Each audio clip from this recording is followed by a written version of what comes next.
Good afternoon. This is Daily Driven Restaurants. Welcome back. So just walked out in my garage. As you can tell,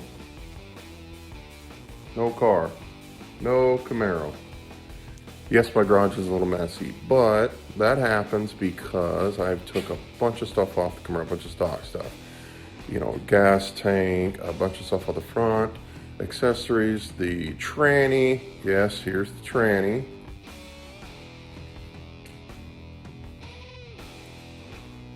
Okay, so we got, that was the M21 that was in it, but as you know now, we're putting the TKO 600 in it to make it way more user-friendly driving on the freeway, rather than last time when I drove with M21,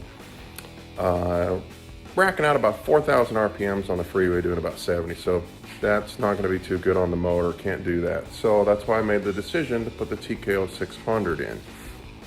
So with the garage being empty, we're going to take a trip over to the shop, Classic Resurrections, and see how the progress is coming on the car, and we'll talk with Hugh, the owner of Classic Resurrections, and we'll get a quick video for you guys to see the underside of the Camaro and the stock stuff coming off and the new stuff going back in.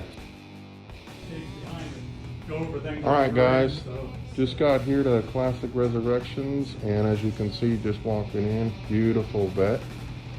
I think this is more of a stock, you know, type restoration, but then you have a 68 fastback Mustang. Absolute beautiful.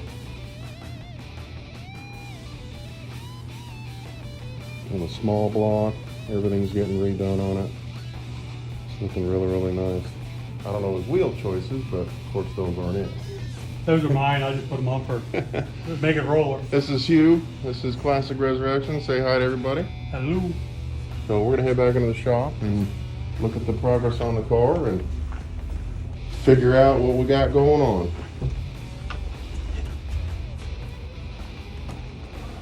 Welcome to Hugh's nice shop. Oh, this Boss 302 Mustang. This thing is pretty. Factory 4-speed. Very, very nice. Very nice. Blue GTO. This is 66, 67, 67. They did a full restoration on this one. It's not quite done yet, but as you can see, closing down on it. Closing down on it. It's the motor, everything. Hasn't been redone. Motor's been painted. Color choice by the customer. Not my first color choice, but it matches his style. It's got another, oh, what is this? GTX convertible. This is more of a stock. 100% stock. This number's matching? Yep, 444 speed. Nice, 444 speed. These are a beautiful, beautiful car. Beautiful blue. And then you got another Tempest back here, Pontiac Tempest. Now the story on this is the guy wants to keep it, he got it from his father, so he wants to keep it kind of all original patina, but it's got a mean motor in it. 400, it's beautiful. Runs good. And then we got this beautiful truck back here. So is this a full restoration on this one too? Custom build. Custom build. Not a restoration, it's a Full custom build. full tub car. Full tub car, okay. What year is this? 57. 57. LT1, old school technology. Yeah, tune port. Fuel injected LT1. Yes, nice. LT4, whatever. LT4, yeah. They kind of hand in hand back then with the... Nice, and here we go, guys. Here is the Camaro Z28. So, kind of do underneath here. You can tell, you know, we've kind of done something. This is the front stock suspension. Now, I just talked with Speed Tech. So, they're actually gathering up the stuff and it's going out here probably in the next week. So, all this front's going to have all new Speed Tech front suspension on it with billet spindles. They're ATS spindles. which will allow me to run an 18 by 9 up front, and then we're gonna do an 18 by 10, 10.5 in the rear.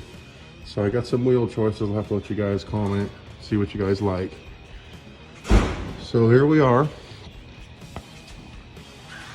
You can tell, he's making some good moves. I already got the tranny installed.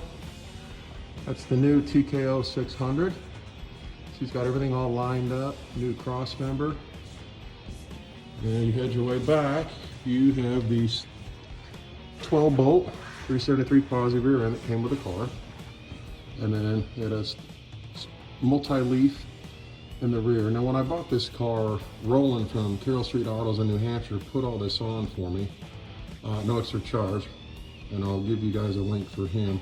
Awesome guy, very trustworthy. If you ever need a classic car, let him do a search for you.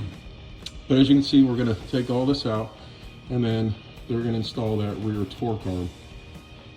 So we'll kind of go over that a little bit later once he has it kind of mocked up. The rear end's got to come out, has to go over to the rear end shop, and then they got to put it on a jig, because when you weld up these new brackets, you got to make sure that rear end doesn't twist when you weld and stay center and true. Very, very fine details on this pinion angle at 0 to 2 degrees is all we can do here, so nobody wants a twisty rear end, want the car to drive true and straight. So that's kind of the progress. So I'll come back and film some more once we got the rear torque arm up, and then you guys can see how everything lines up and looks. All right guys, a little more progress here. So we have all this SpeedTech torque arm suspension kind of laid out on the ground. He was nice enough to lay this out. This is your center torque arm. And I already know that there's videos out there doing this, so I'm not going to show you like everything installed step by step, but just trying to show you the package deal. The rear torque arm suspension starts in the rear on a bracket, goes up front, locates in a cross member, which is this one here, yeah. And it's a tapered type bushing that kind of rotates in there like that. See how it's tapered, guys? So we'll get that in there. But what we're dealing with now is, so if you look at the back side of the rear end, you know, he has an open case just to kind of look at everything and where that back bracket mounts. And this is kind of where the bottom of the torque arm mounts and then goes up. And there's another cross member that goes across here that locates that front eyelet, that tapered. So on this side, you know, per the instructions on SpeedTech, what we got is this is the front mount bracket, and then you'll locate another bracket on bottom of this for the front torque arm. So these fins right here got to maybe machined off according to the directions. When you have a 12 bolt, it doesn't quite line up. You know, they have this machine good, but then you got to kind of clearance some of this material over here, and they have instructions to show how to do that. Just so you guys know, I mean, it's not like a total cut and dry. There is a little bit of fab work. There is a little bit of machine work, you know, that takes place to put these full suspension in, but when they're in, boy, do they ever handle like a modern car. So we'll keep going on the progress, and I'll keep you guys informed.